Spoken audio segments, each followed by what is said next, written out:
YouTube, what is good? It's your man Ribs from Doing Film Things.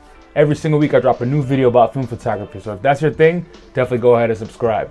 So this week I'm coming to you from sunny, aka not sunny at all, very rainy Devon here in England.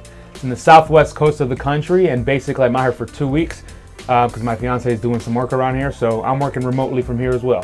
Shooting tons of film photography here and doing lots of hiking and kind of sightseeing between some nice farmland, some nice hills, and of course the sea. So more of that to come in a future video, which you're gonna see right above here, and stay tuned for that. Okay, so in the meantime, before I get you that video, I wanna talk about my current scanning setup. So I've mostly transitioned away from the Epson V550, and now I'm using my digital camera to scan.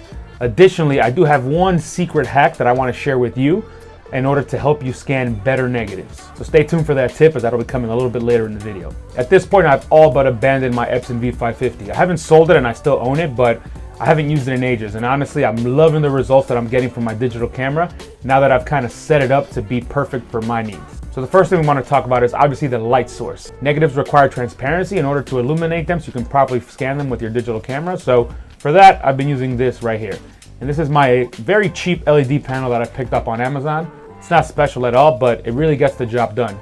Now that I've been scanning a lot more with my digital camera, I think I'm going to invest in something a lot better so that I can get even better results from my home scanning. So this panel doesn't really do anything special. It's got an on and off button right here, and basically it has 3 different levels of light that you can use. I always use the brightest one because that'll give me the shortest exposure time on my camera. Other light pads out there give you more consistent light across the entire surface and also allow you to dial in the temperature a bit. So I don't really need that right now, but I think I'm going to invest in it now that I'm using this a lot more. So this thing's great. Obviously it's very small and light, and I can take it anywhere. I know portability is kind of an interesting concept with regards to scanning, because why would you want to scan on the road? But I do have that use in many different times, especially in where I am right now. You know, I'm here for 2 weeks, so I want to be able to get my negatives processed somewhere locally, and then I'll scan them myself using this light pad during my downtime. And for this light pad, I actually use a battery pack. So I have a USB battery pack that's rechargeable. I can just plug it right in here, and that truly lets me sit anywhere where I want in order to scan. I can just plug in that USB battery source on the side there, and it gives me full illumination and full power. All right, so the second very important thing that you need when it comes to scanning is, of course, a lens. Historically, I've been scanning with a 35mm lens that I can't show you because that's what I'm recording this video with, but that lens was great. It allowed me to get pretty close to my negatives, and it worked really, really well for medium format because those negatives are much larger. However, for 35mm, that lens just did not let me get close enough to the negatives, and therefore I wasn't able to use the whole sensor space of my camera. That's a bit of a waste because the whole point of digital camera scanning is that you have this really powerful camera sensor that you can use to take photos of your images. So wasn't able to do that. However, I just picked this up right here. This is a Sigma 105 macro lens, and it has image stabilization, and it's fantastic. It's extremely sharp. It's also very affordable. This cost me about 300 pounds, I believe, on Amazon, maybe just a little bit more than that. But this thing is amazing, and it allows me to do 1-to-1 magnification. So I can get fully close to my negatives when looking down at them on the LED source, and I can fill up the entire space of the sensor, which is amazing because I have a really good digital camera, and it allows me to use the full sensor capability, which I wasn't able to do before. So this lens has IS, as I mentioned, image stabilization, and that matters a lot for me. I don't have a copy stand right now, so I can't just kind of affix my camera to that and have it perfectly steady the way a tripod would make it steady. So I actually stand over my negatives with the camera, and then I take a photo of them with my hands. And IS comes in very, very useful there. And that's very important because it lets me get close to about 1/100th of a second. And with a 105mm lens, that could be very shaky, but the IS kind of censors that for me. And my negatives come out perfectly crisp. I don't see any kind of downside to doing a handheld. Okay, so it's time for the big reveal. I wasn't clickbaiting you, I definitely have a secret to share with you. And that is that I use toilet paper for my scannings. Why do I use toilet paper? Well, toilet paper has this inner kind of cardboard frame in it, and that is fantastic for 35mm negatives. You can place it directly over your negative, and it does 2 things. So the first thing it does is it keeps your negative perfectly flat. Because the bottom is very even, you can kind of press that toilet paper on top of your negative, very lightly of course, and it instantly flattens out your negative. No negative is a match. And actually a toilet paper roll that has the paper on it still will have more weight, and therefore you can just place it on top and that'll hold steady on its own without you needing to press it down. The other beauty of having the toilet paper roll is that it actually creates a mask around your 35mm negative. So no light from the ambient sources in your room or in your house, wherever you are getting onto this negative.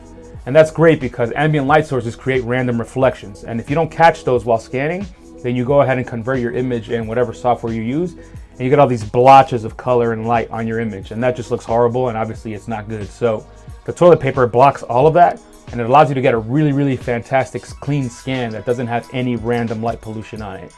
It's a super easy fix, and it might seem a little crazy and weird, but the moment I started doing that, I realized that this works better than basically anything else that I've used. And of course, it's only for 35mm because toilet rolls don't really come bigger than that. But for 35mm negatives, it is amazing. It'll be cheaper than any solution you see on the internet. You can pay a lot more money for a lot of other products that do really good jobs, but I find that this one, it's free, well, kind of free, and it works amazing. So if you haven't tried this, I highly recommend it if you're doing your own digital camera scans and you're having issues with negatives that are fidgety and kind of have all these light sources and stuff like that. Am I crazy? I don't know. Do you think that's a good idea? Am I a genius? Tell me in the comments. I'm really curious what y'all have to say, because as far as I know, I don't know anybody who does this. So I really want to know if you think this is a good idea, or if you've done this before, or if you've seen it.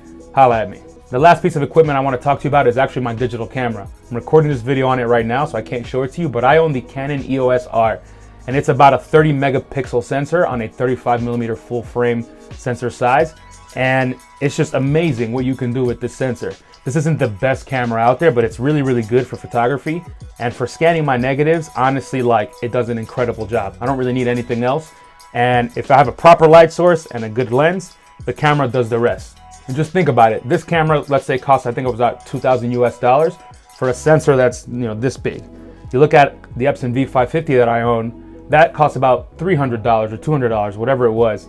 And the sensor on that is massive. So it kind of tells you how much more incredible this tiny little sensor is, given how much it costs, versus the sensor on a V550, which is intended to then go ahead and cover this entire image surface. The price difference just says it all.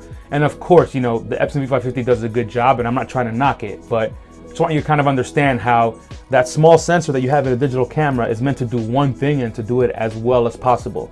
Whereas the V550 has kind of a multi-purpose sensor that then kind of scans across the entire image, and it's not only for photography, it's used for documents and all kinds of other stuff. So I really recommend, if you haven't tried the digital camera method, to definitely try it, because once you kind of get your system in place and you get all your pieces together, the results you can get are just amazing, especially if you're really good at converting your negatives using Negative Lab Pro or whatever other software that you might have. So why did I switch from a flatbed scanner to the digital camera? Well, there's a couple main reasons, but the first and foremost one is just performance.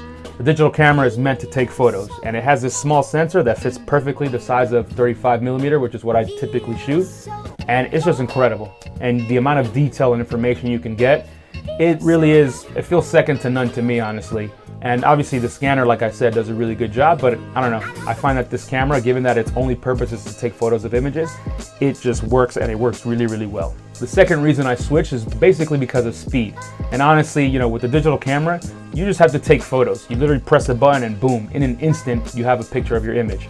Obviously, there's some time in between images where you have to reposition your negative, or perhaps move something around and set up your light source and all of that. There's obviously things you need to do, but once you start kind of clicking and taking photos of negatives, it goes very fast. And if you shoot a lot of 35mm like I do, you need something that's pretty quick, because that's a lot of photos in an individual roll, and it can get very cumbersome and tiring. So I love that the digital camera lets me kind of speed through that, and I get it done in a few minutes, and then of course I have to go convert my images, but that also can be very fast as well. Last but not least is portability. This one's not that important, I would assume, for most people, but for me, I like the ease of being able to take this setup anywhere I go. Of course, as I mentioned, I'm not home right now. I'm in Devon, which is pretty far away from London where I live.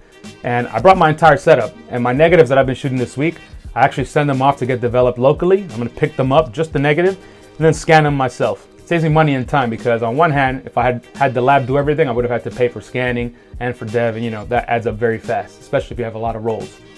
Or I would have had to wait till I got back home to London to then go ahead and develop all of that film as fast as possible and then scan it all. And it just would have been a ton of work to do over the course of a couple days. I'm very impulsive and impatient, so I love having my negatives as quickly as possible. And I'll dedicate a whole day if I have to doing the whole process. So portability is great. I can bring this with me, spread out the work across the week here during my downtime. And even when I'm at home, that means I'm not tethered to specifically like my desk or anything like that. I can sit anywhere I want in my apartment. I can set this up literally anywhere. It's amazing. All right, y'all, so what do you think? Digital camera method, is it for you? I think it is for me, and I'm probably gonna be selling my scanner. So If you need a scanner and you're based in the UK or in Europe, holla at me. That's what I got for this week, y'all. Very excited to put out some content, especially from this trip, as I mentioned. That will come up probably later this week, maybe on Sunday or something like that. But in the meantime, please go ahead and enjoy this video and any of my other videos on the channel as well. Thanks for the support, and I'll see you on the next one. Peace.